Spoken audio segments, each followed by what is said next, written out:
Fala, apicultores, tudo belezinha com vocês? Como é que vocês estão? Espero que esteja tudo bem. Pessoal, deixa eu falar aqui com vocês. Vamos dar continuidade ou continuação, por assim dizer, ao que nós estávamos lendo, viu? E se for possível, se eu me lembrar daqui para lá, eu deixo os meus contatos no final do vídeo. Então sejam todos bem-vindos ao canal Apicultura e vamos dar continuidade aos nossos estudos. Deixa eu desabilitar aqui a câmera, só um minutinho.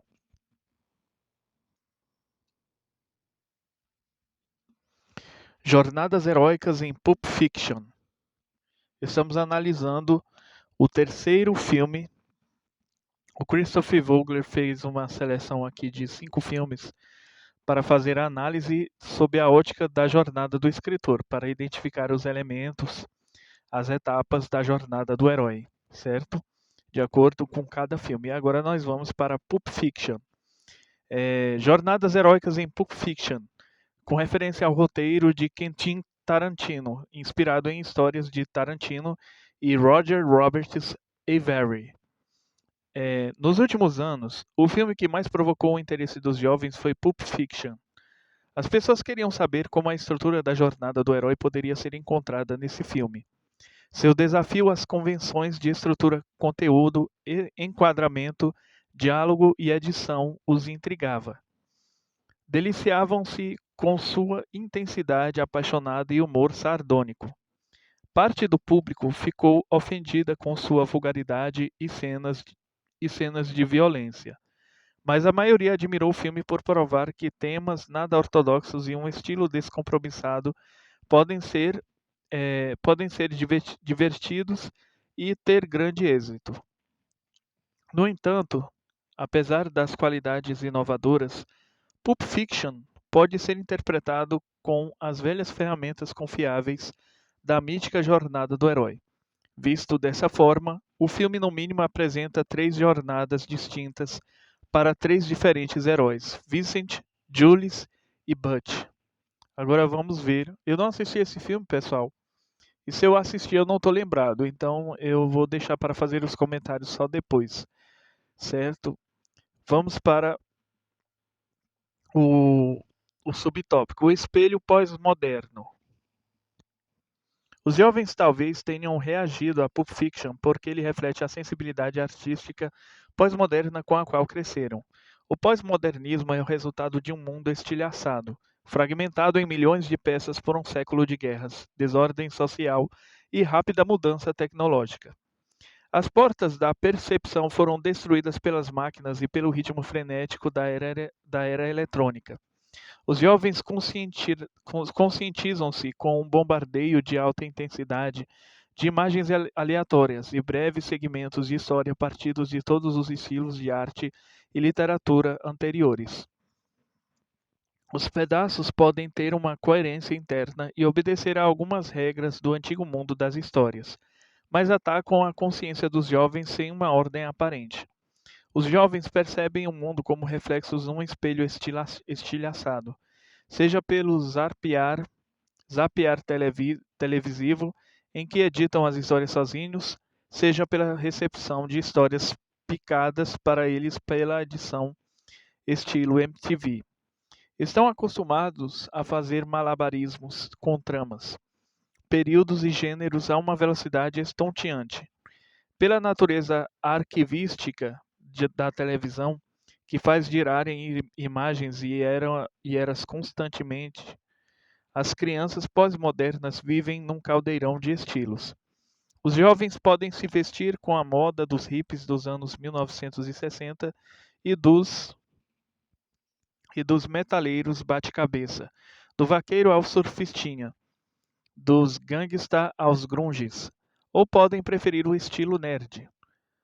O autor está dizendo aqui, gente, o Christopher Vogler, que a sociedade ela está, não vamos dizer assim, polarizada, mas tudo bem, vamos utilizar esse termo. Eles estão polarizados, onde cada um tem seu próprio estilo e até do ponto de vista humano, é até interessante que seja assim, porque seria muito sem graça se todo mundo se vestisse igual, se se arrumasse da mesma maneira, pensasse igual, falasse igual, certo? Vamos lá. Dominam os idiomas e atitudes de todas essas opções e mais ainda. Em seus computadores interativos e multimediáticos, ficam confortáveis com amostras aleatórias de entretenimento e informação sem se preocupar com as antigas noções mundiais de tempo e sequência. Pulp Fiction reflete a condição pós-moderna em estilo e conteúdo. O pós-modernismo fica mais aparente em sua estrutura em comum, que desconsidera o respeito convencional do cinema pelo tempo linear. As sequências parecem ter sido fatiadas com uma espada samurai lançadas no ar. Embora de fato a ordem das cenas tenham sido cuidadosamente escolhidas para desenvolver embora de fato a ordem das cenas tenha sido cuidadosamente escolhida para desenvolver um tema coerente e produzir um efeito emocional garantido. Os sinais do pós-modernismo também estão presentes no conteúdo do filme. A boate onde Vincent e Mia dançam é um microcosmo pós-moderno perfeito. Personagens contemporâneos vêm-se num ambiente povoado pelos ícones de outras eras. Marilyn Monroe, James Dean, Elvis Presley, Jane Mansfield, Ed Sullivan, Buddy Holly, Dean Martin e Jerry Lewis. A maioria dessas pessoas está morta, mas estranhamente viva através de suas imagens imortais. Vincent e Mia apresentam danças que eram novidade nos anos 1960, para músicas que não se ouviam em filmes havia 30 anos. Pulp Fiction faz parte da corrente rápida da cultura pop, que flui facilmente do atual inconsciente coletivo, carregado de imagens e sons de outras eras. Por enquanto eu vou ficar sem comentar, pessoal, porque eu não assisti esse filme. Pelo que estou lendo aqui, eu tenho certeza que não assisti, mas depois eu vou procurar. Próximo subtópico: relatividade e cultura mundial. Pulp Fiction é pós-moderno também no que tange a relatividade cultural. Embora o filme se passe nos Estados Unidos, ele é filmado com as lentes de uma cultura mundial e ponto de vista global. Os personagens constantemente comparam uma cultura à outra, um conjunto de padrões ao outro. Julius e Vincent discutem a maneira como o fast food americano é nomeado e consumido em outros países e ficam maravilhados com as leis antidrogas em outros lugares. Butch, o boxeador norte-americano, compartilha comparações com uma taxista sul-americana sobre nomes em diferentes culturas.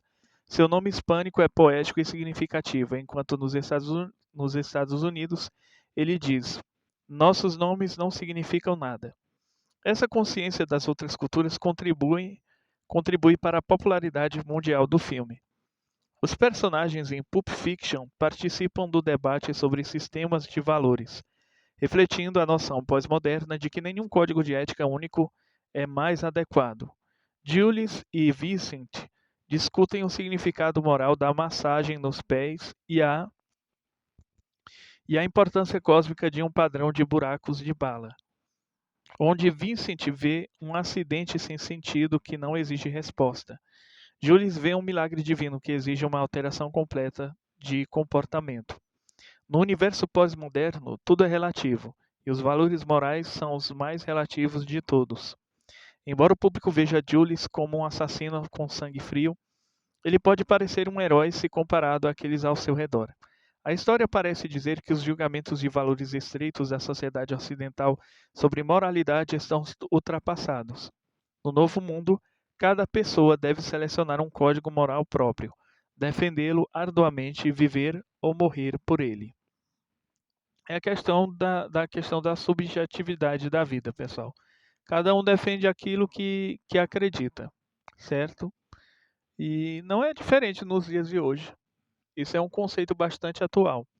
Vamos para o próximo subtópico, o eterno triângulo Pulp Fiction. Uma das correntes da cultura pop explorada por Pulp Fiction é a tradição do filme noir e suas fontes na ficção hard-boiled das revistas baratas, as Magazines, das décadas de 1930 e 1940. Como Titanic, O filme emprega o poderoso arquétipo do triângulo eterno. O chefão de Pulp Fiction é Marcellus Wallace, o misterioso chefe do crime.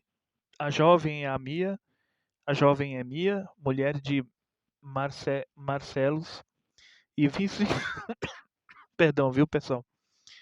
E Vincent é o jovem, que se vê atraído pela jovem, como de costume, o que testa sua lealdade ao chefão. Vincent passa pela aprovação sem trair o chefão, como um cavaleiro do Graal que se recusa a ceder à dolorosa tentação carnal.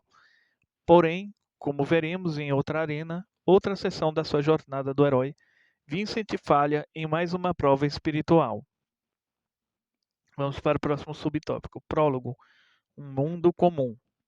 Na sequência de abertura de Pulp Fiction, intitulada Prólogo, dois jovens estão sentados conversando em um desses restaurantes comuns em Los Angeles.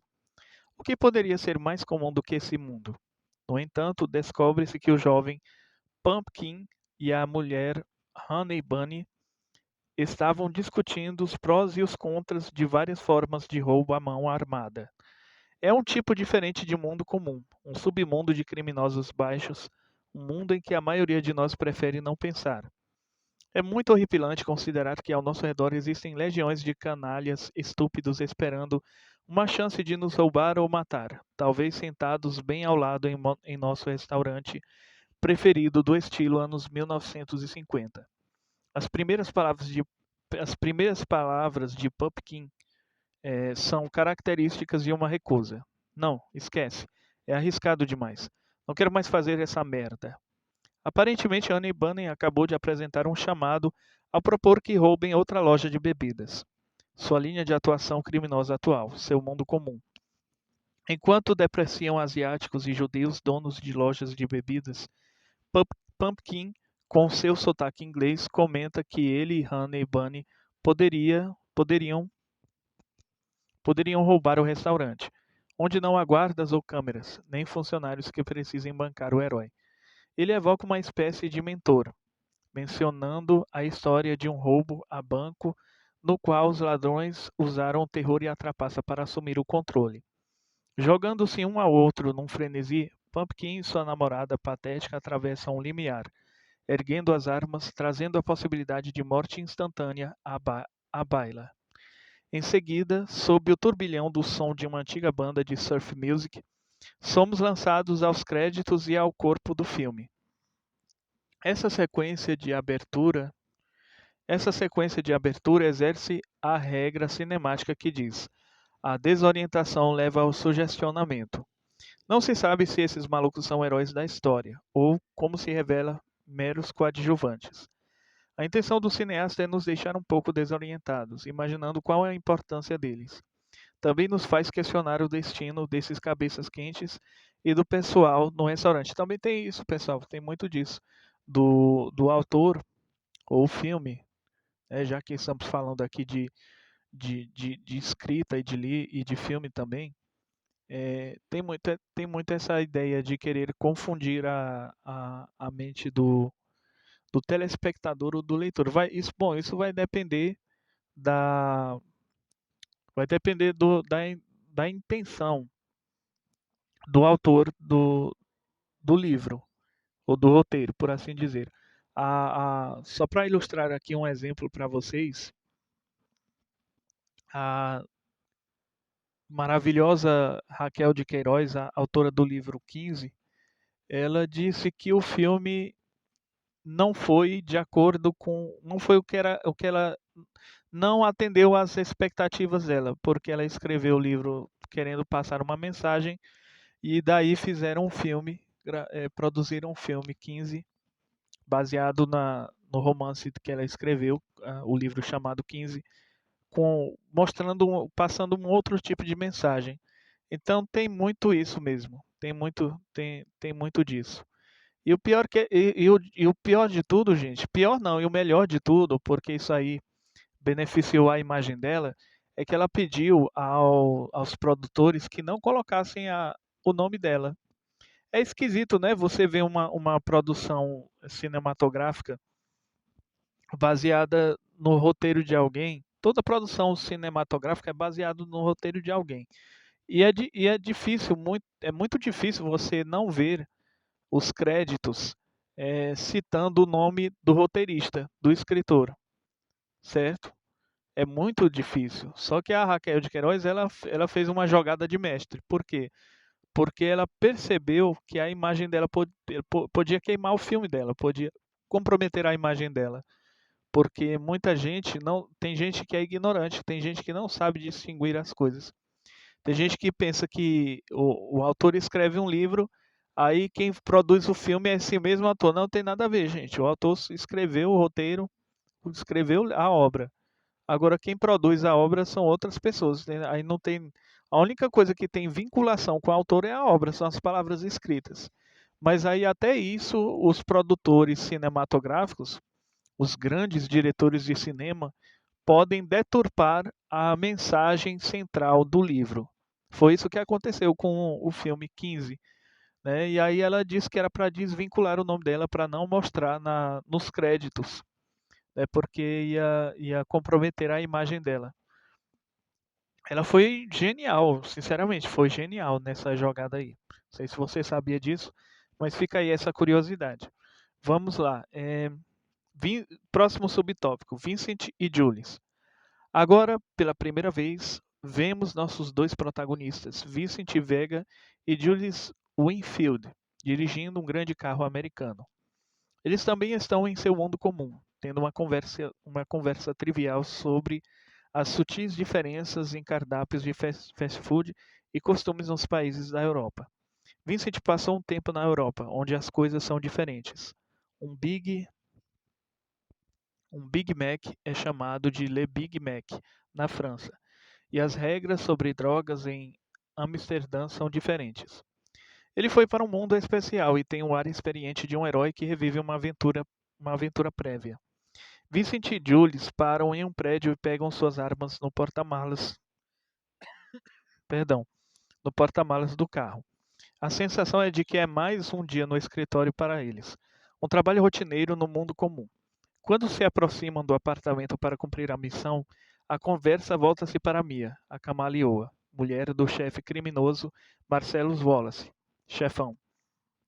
Esse é o primeiro indício de um chamado à aventura para Vincent, que foi colocado numa situação difícil ao receber a incumbência de Marcellus para escoltar sua mulher em um compromisso enquanto ele estiver na Flórida. O perigo desse chamado fica claro, uma forma de recusa, na discussão filosófica complexa sobre massagem nos pés. Jules enfatiza que um gangster samoano chamado Antoine Rocamora fora jogado da varanda para dentro de uma estufa apenas por ter feito uma massagem nos pés de Mia. Jules acha que a punição foi desproporcional ao crime, mas Vincent entende muito bem que uma massagem pode ser uma experiência sensual e levar ao assassinato. Mesmo assim, ele aceita o chamado e será a escolta de Mia. Promete não se meter em encrenca com Mia e nega que será um encontro de verdade, mas Jules é cético. Após uma longa pausa à porta, eles atravessam um limiar, entrando no apartamento dos três jovens metidos em encrencas. Eles têm algo que Marcellus Wallace quer, e aparentemente tentaram passá-lo para trás, num acordo sobre o conteúdo de uma maleta misteriosa. Jules, ameaçadoramente em pé sobre o líder, Brett intimida ao comer seu fast food e o questiona sobre o restaurante onde ele compara aquilo.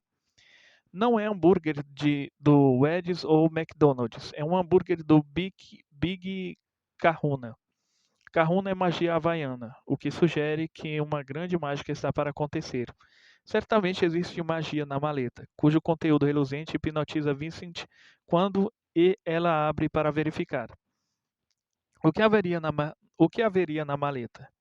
Não importa, pois se trata apenas de um MacGuffin, um artifício que impulsiona a história. E Tarantino, ao manter a tradição de Hitchcock, não se incomoda em dizer o que realmente é. Basta que seja algo importante para os personagens, algo que faça valer o risco da morte. É um santo grau ou um velocino de ouro, um símbolo de todo o desejo que atrai os heróis para as jornadas. Ao enfrentar os jovens aterrorizados, gente, minha leitura tá péssima, me desculpa aí, viu, gente, mas eu tô me esforçando aqui. Ao enfrentar os jovens aterrorizados, Vincent e Julie são arautos, que trazem um chamado fatal, agindo nesse momento como aliados da morte, os servos da sombra. São agentes da Nêmese, a deusa da desforra, que traz a punição àqueles que desobedecem à ordem dos deuses. O deus nesse caso é Marcellus Wallace. Brett e Roger ofenderam o chefão ao tentar enganá-lo no acordo da maleta. Julius faz um manifesto poderoso ao atirar em Roger sem provocação. Antes de executar Brett, Julius desempenha um ritual, recitando a passagem bíblica de Ezequiel 25:17, que é sua marca registrada. O caminho do homem honrado é cercado por todos os lados pelas iniquidades do egoísmo e pela tirania dos homens maus. Abençoado aquele que, em nome da caridade e da boa vontade, protege os fracos no vale das trevas, pois ele é o verdadeiro defensor do irmão e o descobridor de crianças perdidas. E descarregarei sobre eles grande vingança e furiosos castigos se tentarem envenenar e destruir meu irmão. E saberás que sou o Senhor quando tiver executado minha vingança sobre vós. De fato, essa é a declaração do tema do filme, uma declaração complexa que pode ser interpretada de muitas formas. Nessa leitura, Jules parece identificar-se com apenas uma parte da mensagem, o trecho sobre grande vingança e furiosos castigos, pois ele e Vincent esvaziam suas armas em Brett quando o discurso acaba. Então, um milagre ocorre. Quando Marvin, amigo de Julius que estivera lá desde o início, murmura em um canto, um quarto jovem sai do banheiro disparando em Julius e Vincent com uma pistola. O milagre é que as balas não parecem ter efeito. O jovem é derrubado pelos tiros de Julius e Vincent. Essa sequência estabelece o mundo comum dos protagonistas desse fio da trama. São executores de um poderoso gangster, um nível ou dois acima dos dois garotos no restaurante, mas não muito mais que isso. Estão tentando elaborar um sistema ético entre eles e se preocupam com os limites de honra e dever. Os heróis gêmeos percorrem a mesma estrada até esse momento, mas seus caminhos estão prestes a se dividir por conta de reações diferentes ao milagre que acabara de ocorrer. Vincent Vega e a mulher de Marcellus Wallace. A tela de título agora estabelece que o prólogo ou mecanismo de enquadramento terminou e o primeiro dos contos de Pulp Fiction está prestes a começar. Porém, antes de reunir Vincent e Mia, os narradores apresentam dois novos personagens, Marcellus Wallace e Butch College, projetando o fio de história de Butch à frente. Marcellus, descrito como um cruzamento de gangster e rei, senta-se, conversando com Butch, um pugilista em baixa. Na jornada do herói de Butch, ele está em seu mundo comum, recebendo um chamado obscuro para se deixar vencer numa luta. Marcellus é arauto e mentor, semelhante a um deus, visto apenas de costas, empossado de uma sabedoria de mentor e de uma filosofia clara de vida. Talvez seja significativo ele ter um band-aid na nuca. Um band-aid. Band-aid, que é band-aid.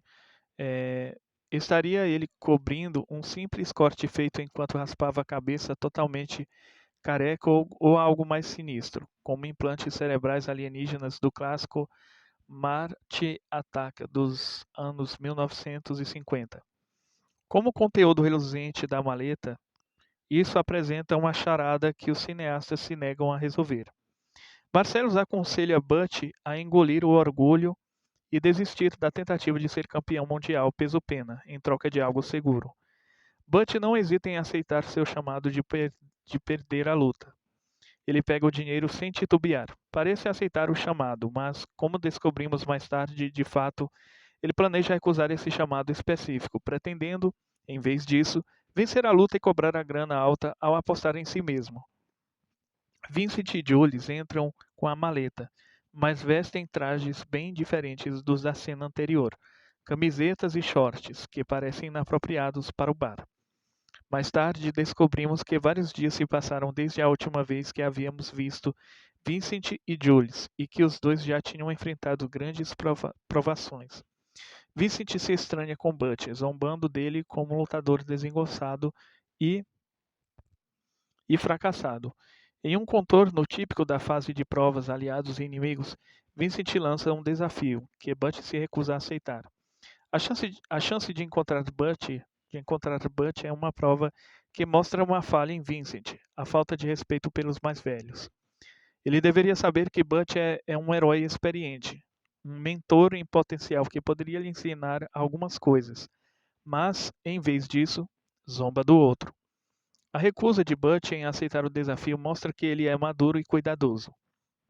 Vê que Vincent é amigo de Marcellus e sabiamente decide deixar para lá, por hora.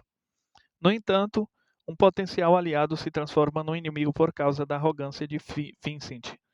A trama agora segue Vincent, que anteriormente recebera um chamado para acompanhar Mia em um compromisso.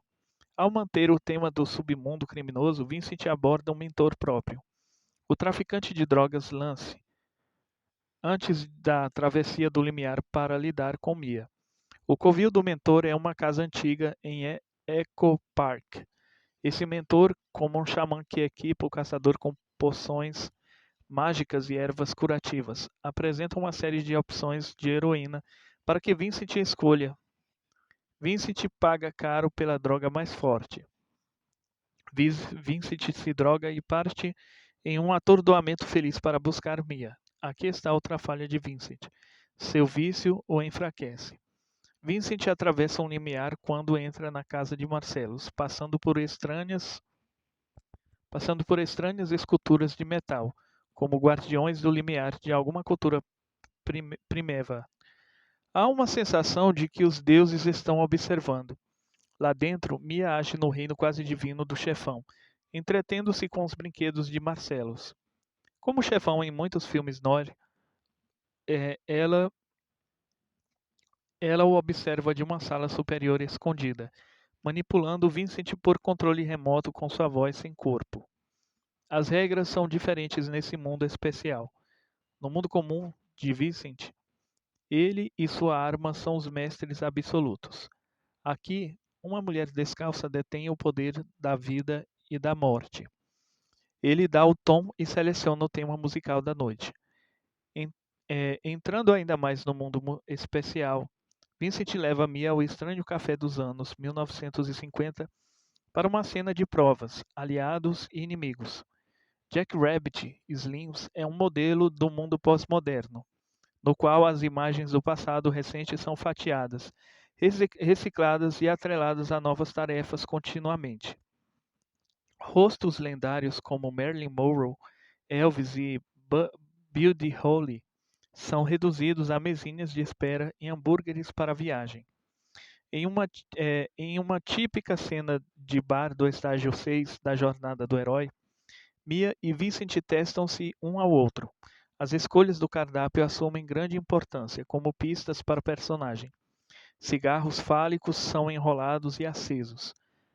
Eles se medem mutuamente através de diálogos tranquilos, mas perscrutadores.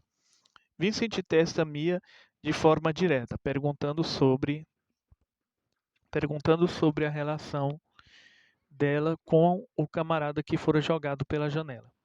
Ele passa nas provas dela ao perguntar com diplomacia, sem supor que ela estivesse errada. Eles se tornam aliados. Estão ligados de outra forma, revelada quando Mia se levanta para retocar a maquiagem.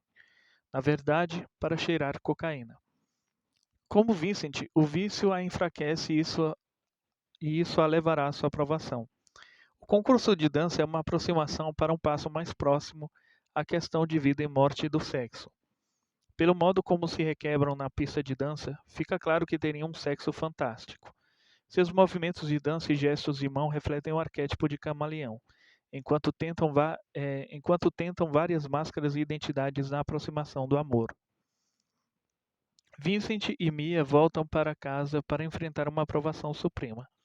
Mia tem um olhar muito sedutor e Vincent sai para o banheiro para se fortalecer. Ele fala com sua imagem no espelho, tentando convencer a si mesmo a não fazer sexo com Mia. Nesse aspecto, ao menos, ele passa numa prova importante, permanecendo permanecendo leal a seu chefe, apesar da forte tentação. Sua motivação talvez não seja tão nobre. Ele sabe que Marcellus provavelmente descobrirá e o matará se ele engraçar com Mia. Mas, de qualquer forma, ele passa na prova. Enquanto isso, Mia encontra a heroína de Vincent em seu casaco e, confundindo-a com cocaína, cheira com afã e desmaia. Vincent a encontra com sangue escorrendo pelo nariz e entra em pânico. Aqui, ele não enfrenta apenas a morte de Mia, mas a sua também, pois certamente ele será assassinado se Mia morrer. Foi sua heroína, sua fraqueza, que causou o problema, junto com a ânsia de Mia por ter um barato. Vincent corre até a casa de seu mentor, o caminho de volta, onde começa uma busca frenética por um livro de medicina, uma caneta marca-texto e uma grande agulha de adrenalina. Vincent busca lá no fundo a coragem do herói para estocar a agulha no coração de Mia. Em uma reversão estranha da cena clássica dos filmes de vampiro, enterrar uma estaca no coração é a maneira de trazê-la de repente de volta à vida. Uma ressurreição. Vincent, como Sir Lancelot, tem o poder divino de trazer alguém de volta da terra dos mortos. Vincent deixa Mia em casa, retorno com o elixir, onde, pálida e exaurida, ela lhe entrega uma espécie de elixir, uma piada boba do piloto de TV no qual ela aparecia. Eles partem com outro elixir, uma sensação de amizade e respeito mútuo criados ao partilharem a provação. Prometem que não dirão a Marcellus o que houve. Temos a sensação de que se algo acontecesse a Marcellus Wallace, esses dois provavelmente ficariam juntos.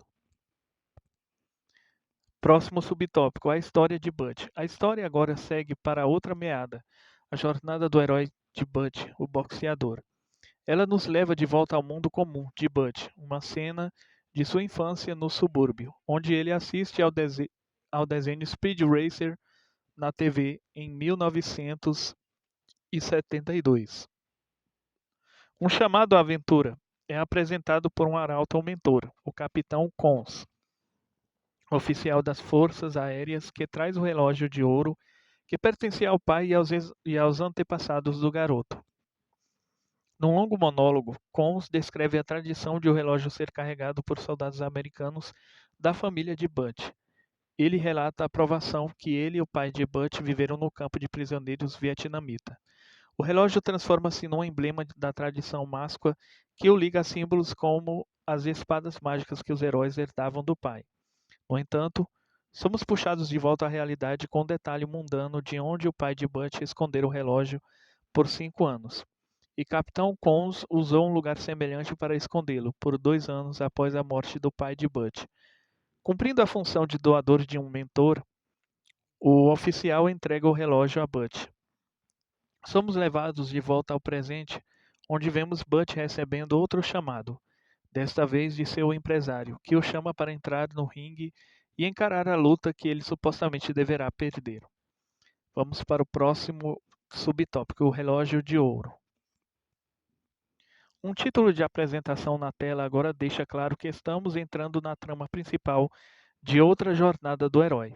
Descobrimos, por meio do rádio que toca no táxi lá fora, que, em vez de entregar a luta conforme combinado com Marcellus, Butch venceu a luta e matou outro boxeador. Ele recusou o chamado de Marcellus, mas respondeu a outros chamados. O chamado de seu espírito para lutar bem e o chamado da tentação de enganar Marcellus e conseguir uma grana violenta. Butch atravessa um limiar quando salta de uma janela num container de lixo.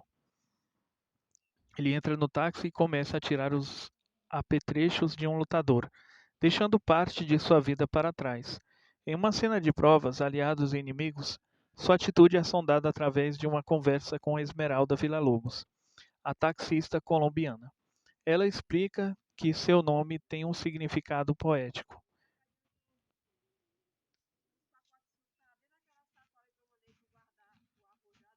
Ah, rapaz, tem um significado poético. Esmeralda dos Lobos. É, é. E Butch diz que o seu, por sua vez, como a maioria dos nomes norte-americanos, não significa nada. Novamente, uma observação de relatividade cultural. Ela fica. Eu tô gravando aqui, mãe. Tô fazendo gravação. Ela fica morbidamente curiosa sobre como seria matar um homem. Em vez de horrorizá-la, parece deixá-la empolgada. Tudo é relativo. O próprio Butch oferece uma racionalização por ter matado outro boxeador. Se fosse um lutador melhor, estaria vivo. Ele ganha uma aliada e faz com que ela prometa dizer à polícia que não o viu. Por suas ações, ele faz inimigos. Marcellus, Marcellus Wallace e sua gangue. Vemos Marcellus enviando seus capangas para caçar Butch até a Indochina, se necessário. Em uma fase de aproximação, Butch faz uma ligação para verificar seu prêmio. Vai até sua namorada francesa, Fabienne, em um hotel, e eles fazem planos de sair do país assim que tiver buscado seu dinheiro. Sua conversa em tom de flerte, característica de cenas íntimas de aproximação. Parece ser mais uma conversa aparentemente banal que marca as primeiras cenas entre Vincent e Jules.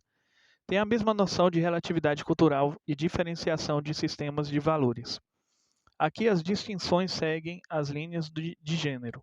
Quando a namorada tenta fazer Butch entender sua atitude precisa sobre panças salientes em mulheres. Fazem amor e a noite termina com a falsa sensação de que tudo dará certo. Um novo e imediato chamado à aventura ressoa na manhã seguinte, quando Butch descobre que ela não conseguiu pegar o relógio do pai do apartamento dele. Sem consultar, sem consultar nenhum mentor, ele supera o medo de ser capturado por Marcellus e vai pegar o relógio. Ao se dirigir ao apartamento, ele atravessa o limiar para um mundo especial de perigo maior. Após uma aproximação cuidadosa ao seu apartamento, Butch pega o relógio, empunhando a espada. Contudo, ele encontra um guardião do limiar enviado por Marcellus para matá-lo. É Vincent que estava lendo um livro no banheiro. O thriller de espionagem em quadrinhos Modesty Blaze, de Peter O'Donnell. Num ato idiota, um erro fatal e trágico, Vincent subestima seu adversário e deixa sua arma no balcão da cozinha. Butch ouve a descarga, agarra a arma e mata Vincent. É uma provação de quase morte para Butch, mas também um clímax trágico para Vincent, que é derrubado por um de seus defeitos, o desrespeito pelos mais velhos. Assim, é punido com justiça poética verdadeira e de forma humilhante, sendo pego sem arma enquanto saía do banheiro. Não sabemos ainda, mas Vincent também parece estar pagando o preço por ter negado um milagre. O milagre de escapar das balas do quarto jovem na cena do início do filme. Sua morte nesse momento parece uma punição divina por ter se recusado a reconhecer a intervenção de Deus. Com a recompensa do relógio no bolso, Butch segue pelo caminho de volta, tentando chegar até a namorada. No caminho, ele literalmente tromba com sua sombra, Marcellus atropelando-o ao vê-lo atravessando a rua. Porém, Butch também fica ferido e atordoado quando seu carro colide com outro. Uma reversão rápida. Marcellus, aparentemente morto para os espectadores, volta à vida, ressurreição, e cambaleia na direção de Butch com uma arma. Butch sai mancando para dentro de uma loja de armas, a Mason Dixon. Mason Dixon Gun Shop. E Marcellus o segue, uma perseguição típica do caminho de volta. Butch esmurra Marcellus e está prestes a matá-lo quando é impedido pelo dono da loja de armas. Maynard, que carrega uma escopeta na mão. Butch e Marcellus, eu não sei nem se eu posso falar essas palavras, gente, porque pode ser que seja barrado o vídeo e sofra um strike aqui no YouTube. Mas enfim, vamos lá. Butch e Marcellus não percebem que entraram aos tropeções em uma caverna secreta, mais sinistra do que qualquer outra que já haviam encontrado. Um submundo embaixo do submundo em que vivem. Maynard derruba Butch e pede ajuda ao seu irmão Zed, que, como ele, é uma projeção de sombra dos piores aspectos da cultura machista branca norte-americana. Marcellus e Butch acordam acorrentados e paramentados com vestes sadomasoquistas na parte mais profunda da masmorra, embaixo da loja.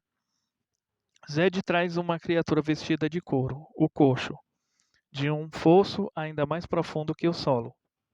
Seja o irmão retardado deles ou uma pobre vítima enlouquecida por sua tortura, o coxo sugere os horrores que esperam Marcellus e Butch. Marcellus é escolhido por ser a primeira vítima da atenção sádica dos irmãos maléficos e é levado para uma sala já ocupada por outra vítima, Russell. Há uma noção de que os outros já tinham entrado nessa aventura e perdido a rodada com a morte. Butch ouviu o som dos dois irmãos. Eu não posso falar essa palavra, não, senão vai cortar o vídeo. Dos dois irmãos. Butch ouve o som dos dois irmãos estuprando Marcellus. Uma provação terrível que traz a morte da virilidade de Marcellus. Nessas cenas, novamente, há uma noção de relatividade.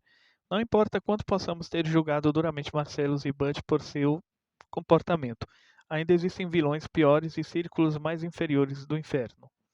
Marcellus e Butch parecem vilões ou sombras do ponto de vista da sociedade, mas, quando comparados aos habitantes da loja de armas, eles são heróis.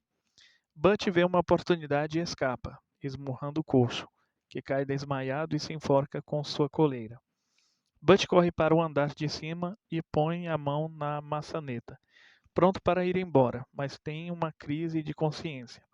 Decide fazer um verdadeiro sacrifício de herói, arriscando a vida ao voltar para resgatar Marcellus.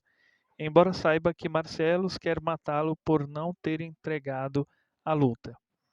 Ele escolhe uma espada samurai das muitas armas à mão, literalmente empunhando a espada, e desce novamente para a caverna secreta, na direção de sua provação derradeira. Butch mata Maynard e Marcellus pega uma escopeta, atirando nas partes baixas de Zed. Marcellus está livre, tendo escapado da morte quase certa, uma ressurreição. O ato heróico de Butch equilibra as contas morais do assassinato que cometera. Marcellus é transformado pela experiência e concede uma bênção a Butch, poupando sua vida e deixando que ele escape, contanto que prometa não dizer a ninguém o que aconteceu e ficar longe de Los Angeles. Em seguida, ele chama um mentor, o Sr. Wolf, para ajudar a limpar a situação. Butch empunha a espada, por assim dizer, levando a motocicleta que pertencia a um dos motociclistas monstruosos. Nesse corcel, o herói pega o caminho de volta para buscar sua dama. Embora possa não ser capaz de obter o elixir do dinheiro das apostas, o herói foi recompensado com o elixir maior da vida. Ele parte com Fabienne na motocicleta, que tem o significativo nome de Grace, a graça de um elixir concedido àqueles que fazem escolhas morais corretas na jornada do herói. Pessoal, vamos parar por aqui, porque a bateria do celular tá diminuindo aqui, tá acabando. E vamos deixar a parte 2 para o próximo vídeo, viu? Mas eu queria agradecer a você pela sua doce querida companhia. Quem quiser falar comigo, basta mandar mensagem através do WhatsApp 999820768 ou então mandar mensagem para mim através do meu e-mail o Gmail, que é Rodrigues Ubiratã, Ubiratã com N, 788 @gmail.com. Basta enviar mensagem para um desses contatos aí, que aí eu respondo direitinho, viu? Então, muito obrigado desde já. Espero que vocês tenham gostado. Peço desculpas aqui se o vídeo não ficou tão intuitivo, mas é porque é porque mamãe veio falar comigo e eu tive esse momento aí de atrapalhada, mas não tem problema não. É até melhor porque fica mais natural a gravação. Então, muito obrigado, pessoal, e até a próxima, viu?